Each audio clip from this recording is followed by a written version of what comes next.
Psychology question paper. आज आपको इस पेपर में कुल 20 क्वेश्चन मिलेंगे। पूरे वीडियो को आप देखें। वीडियो के अंत में पूरे 20 क्वेश्चन की आंसर की भी दी जाएगी, इसलिए आप पहले अपना कॉपी पेन लेकर के क्वेश्चन नंबर लगा करके उसके आगे जो आपको जो सही लगता है वो आप ऑप्शन लिखते जाएं और लास्ट में आंसर की से मिलान कर लें कि आपने 20 में से कितने क्वेश्चन सही किए हैं, ताकि एग्जाम की अच्छी प्रकार से तैयारी हो सके। यानी आपको अपना आउटपुट मिल सके कि आपने अभिप्रेरणा जो टॉपिक के आज क्वेश्चन रहेंगे, तो अभिप्रेरणा टॉपिक आपने कितना पढ़ रखा है या कितनी तैयारी है उस पेपर की टॉपिक की। तो इसीलिए आप वीडियो को अंत तक देखें, चैनल को सब्सक्राइब करें। आगे भी ये जो अभी तीसरा टेस्ट आपको साइकोलॉजी का मैं दे रहा हूँ, आगे भी आपकी तैयारी के लिए समय समय पर टेस्ट आपके लिए बनते रहेंगे। इसलिए बेल आइकन को दबा लें ताकि नए आने वाली वीडियो के नोटिफिकेशन आपको मिलते रहें। पहला क्वेश्चन है, अभिप्रेरणा इन मोटिवेशन शब्द किस भाषा से आया है। यहाँ 4 ऑप्शन है, संस्कृत, अंग्रेजी, लैटिन, ग्रीक। यहाँ आपको कौन सा सही लगता है उसको आप चुनाव कर लें। दूसरा क्वेश्चन है, मोटिव शब्द का शाब्दिक अर्थ क्या है। यानी मोटिव शब्द का शाब्दिक अर्थ बताना है। ए है कारण, बी है प्रोत्साहन, सी है परिणाम और डी है व्यवहार। यानी इसमें से आपको बताना है कि कौन सा सही है। लिख लें आप एक बार, क्योंकि आंसर की लास्ट में आएगी तो उससे मिलान कर लेना। क्वेश्चन नंबर तीसरा, अभिप्रेरणा मुख्य रूप से किससे संबंधित है। यानी अभिप्रेरणा किससे संबंधित है। 4 ऑप्शन दिए गए, सीखने से, रुचि से, व्यवहार और ऊर्जा और दिशा देने से या स्मृति से। इसका भी आप यहाँ पे नोट कर लें कि कौन सा ऑप्शन आपकी दृष्टि से सही है। चौथा क्वेश्चन, मोस्लो की आवश्यकता श्रेणीक्रम सिद्धांत है हेरियची ऑफ नीड्स में सबसे प्रथम कौन सी आवश्यकता आती है। आत्म सिद्धि, सामाजिक, शारीरिक और सुरक्षा। इसमें भी आप टिक मार कर लें कौन सा है। पांचवा क्वेश्चन,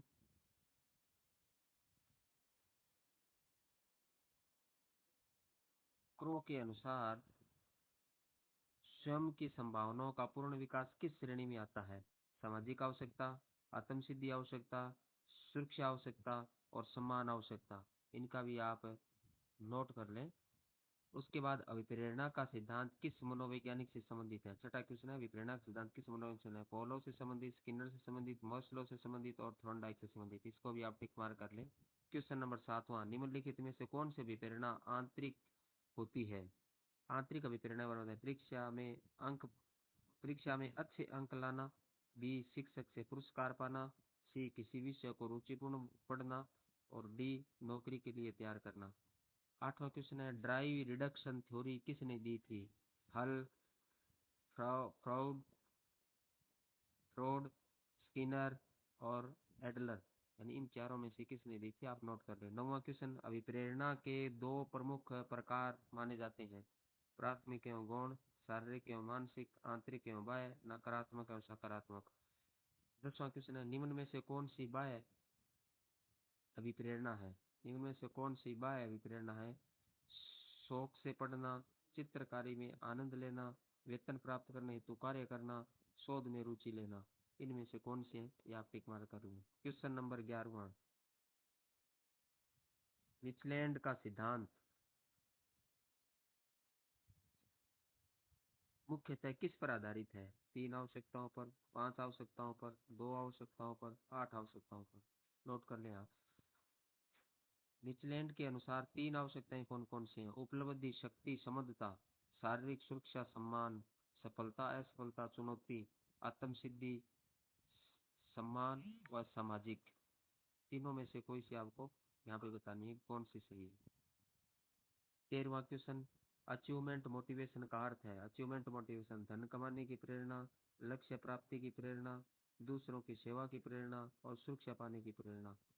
14वां क्वेश्चन है, आनंद लेना किस प्रकार के विप्रेरणा को दर्शाता है। आनंद लेना किस प्रकार के विप्रेरणा को दर्शाता है। आंतरिक विप्रेरणा, बाह्य विप्रेरणा, प्राथमिक विप्रेरणा और सामाजिक विप्रेरणा। 15वां क्वेश्चन, निम्न में से कौन सा कारक छात्र में विप्रेरणा बढ़ाने में सहायक है। पुरस्कार, दंड, प्रतिस्पर्धा, उपरोक्त सभी। यानी यहाँ कौन सा आएगा उसमें आप टिक मार कर लेंगे। क्वेश्चन नंबर 16वां, फ्राइड के अनुसार मानव व्यवहार का मुख्य प्रेरक बल क्या है? यानी फ्राइड के अनुसार मानव व्यवहार का मुख्य प्रेरक बल है चेतन मन, अवचेतन मन, सामाजिक प्रभाव और बाह्य पुरस्कार। इनमें से कौन से आप नोट कर लें। उसके बाद क्वेश्चन नंबर 17, अभिप्रेरणा व्यवहार को दिशा और ऊर्जा देती है, किसने कहा? एटकिंसन ने, स्किनर ने, फ्राइड ने और थॉर्नडाइक ने। इस चारों में से किसने कहा था? एटकिंसन, स्किनर, फ्राइड और थॉर्नडाइक। क्वेश्चन नंबर 18, सफलता पाने के लिए निरंतर प्रयास करना किसका उदाहरण है? सकारात्मक अभिप्रेरणा का, नकारात्मक अभिप्रेरणा का, आंतरिक अभिप्रेरणा का और जैविक अभिप्रेरणा का। यहाँ आपको बताना है कि किसका उदाहरण है।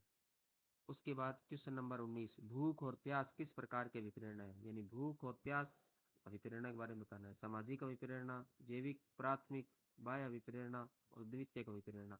जैसे कौन सी? क्वेश्चन नंबर 20वां लास्ट क्वेश्चन, सामाजिक मान्यता और प्रतिष्ठा पाना।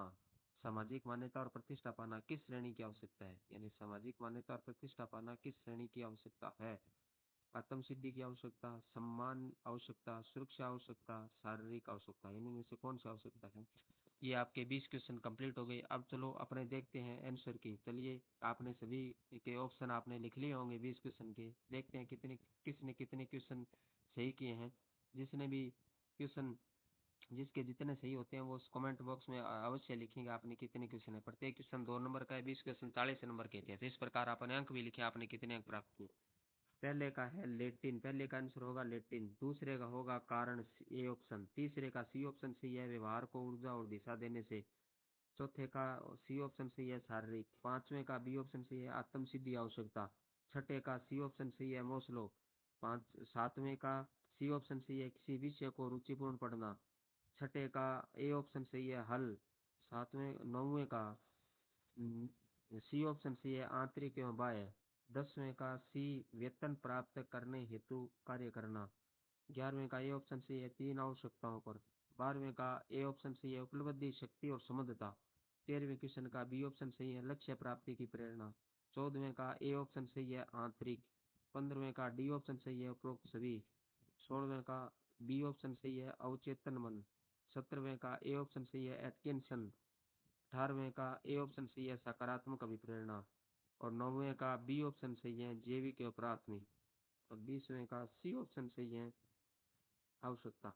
तो इस प्रकार आपने टोटल 20 में से, यानी टोटल जो 40 नंबर थे, यानी 20 क्वेश्चन थे, 20 में से कितने कितने क्वेश्चन सही किए और 40 में से आपने, यानी 40 से 40 वाले कितने लोग हैं वो कमेंट बॉक्स में लिखें, या जिसके जितने नंबर आए हैं वो अपने 40 में 40 नंबर लिखें। जैसे किसी के 40 में से 35 आए हैं तो 35/40 कमेंट बॉक्स में अवश्य लिखें, ताकि आपकी रैंक निर्धारित की जा सके। मैं रैंक भी आगे वाले वीडियो में बताऊंगा किसकी कितनी रैंक रही, आपका नाम और आपके नंबर अवश्य आप बताएं। आशा करता हूँ कि आपको टेस्ट अच्छा लगा होगा।